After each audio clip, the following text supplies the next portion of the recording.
I am a 51 years old male, and I have 3 children, 1 girl, 1 boy, and 1 child is gender neutral. My son Eric is the oldest, Eva is the middle child, and Charlie is my youngest. I'm still very new to the whole LGBTQ thing, so please correct me if I say something wrong. Now sadly, when the children were all young, their mother / my wife passed away in a car accident, and I've been raising them by myself ever since, as I've chosen to never remarry since my wife was / is the love of my life. I'll say I'm definitely not a perfect father, but I've done the best I could to raise my children. Now Eva has always been a bit more wild than her other siblings even before her mother's passing. I've tried everything, ranging from having sit-down talks with her to putting her in therapy, as well as taking parenting classes and reading books to see what I could possibly do to help. Therapy did seem to help a little bit, but decided to stop soon after she turned 18. Now let me tell you the story as to why I'm here now. My daughter Eva still lives with me and Charlie as she goes to school, and has definitely been home more due to the pandemic, but has started to go out more now that they are letting up on some of the regulations. Now I was out getting dinner with an old high school buddy of mine when I get a panicked call from my son, who had been at my house hanging out with his siblings. To summarize what he told me, he got into an argument with Eva and Charlie sided with him. Eva became very volatile and even called Charlie a slur, which is a big hell no for me. So I headed home and tried to calm everything down. I told Eva I didn't care about what they had been arguing about, and that she wasn't allowed to disrespect Charlie or Eric like that. Me and Eva ended up now being the ones to start arguing, but I soon shut it down when I realized it wasn't gonna help.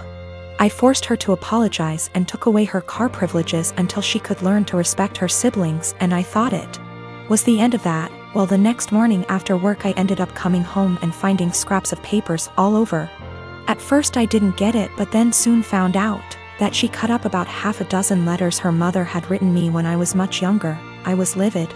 I know it was her because I have a couple cameras in my house. I just walked into her room and told her to get out. She was smug and rolled her eyes, but then I yelled, "Get the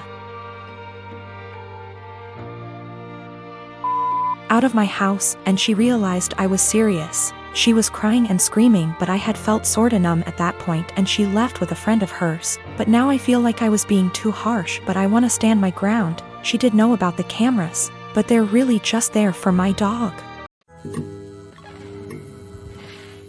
My sister Amanda never met her bio mom.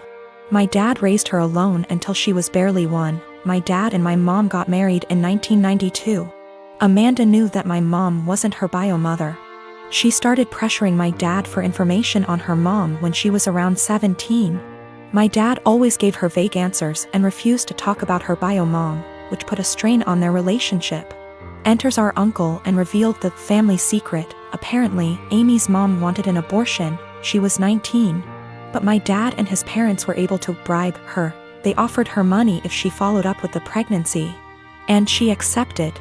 My grandparents sold one of their houses and gave her half of that money to Amy's mom when the pregnancy was viable, and the other half she received when she waived her parental rights over Amy to let my mom adopt her when she was 4.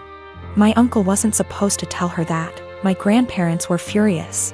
Amy stopped her crusade to meet her bio mom, and her relationship with my dad went back to normal. Amy never mentioned her bio mom again. Dad got her into therapy after that. A month ago, Amy found out that she was pregnant. The pregnancy was an accident. She switched birth controls. The problem being, Amy is about to start her surgical residency and her hours are insane. It is basically impossible to raise a baby while working in that rhythm, so she wanted an abortion.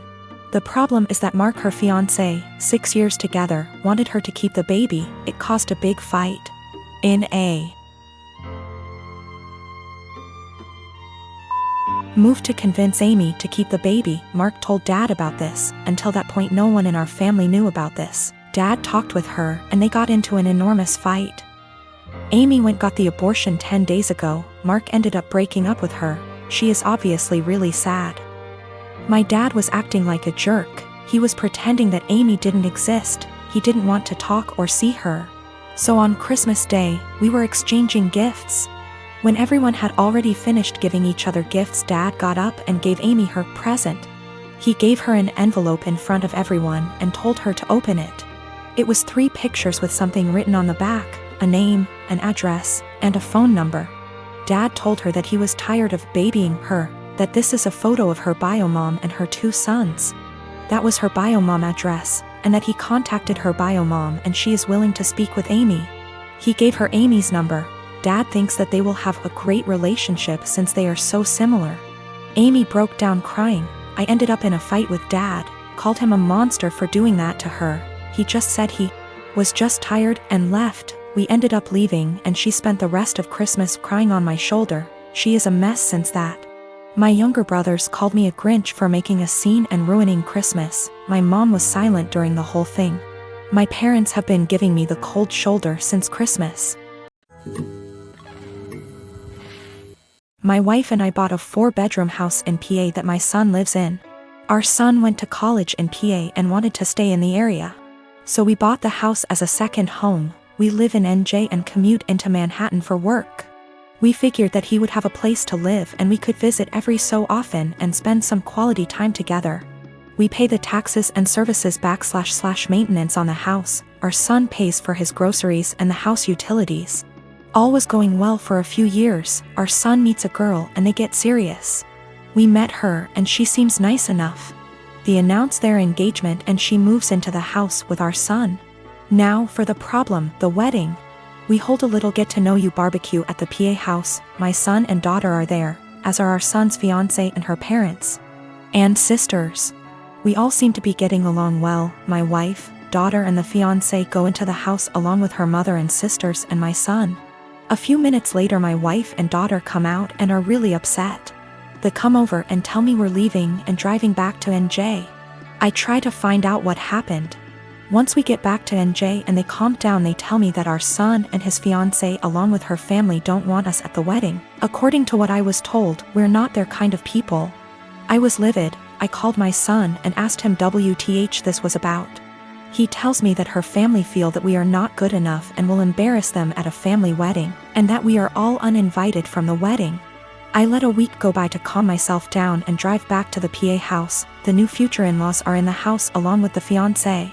It appears that they all moved into the house. They ask me why I'm there.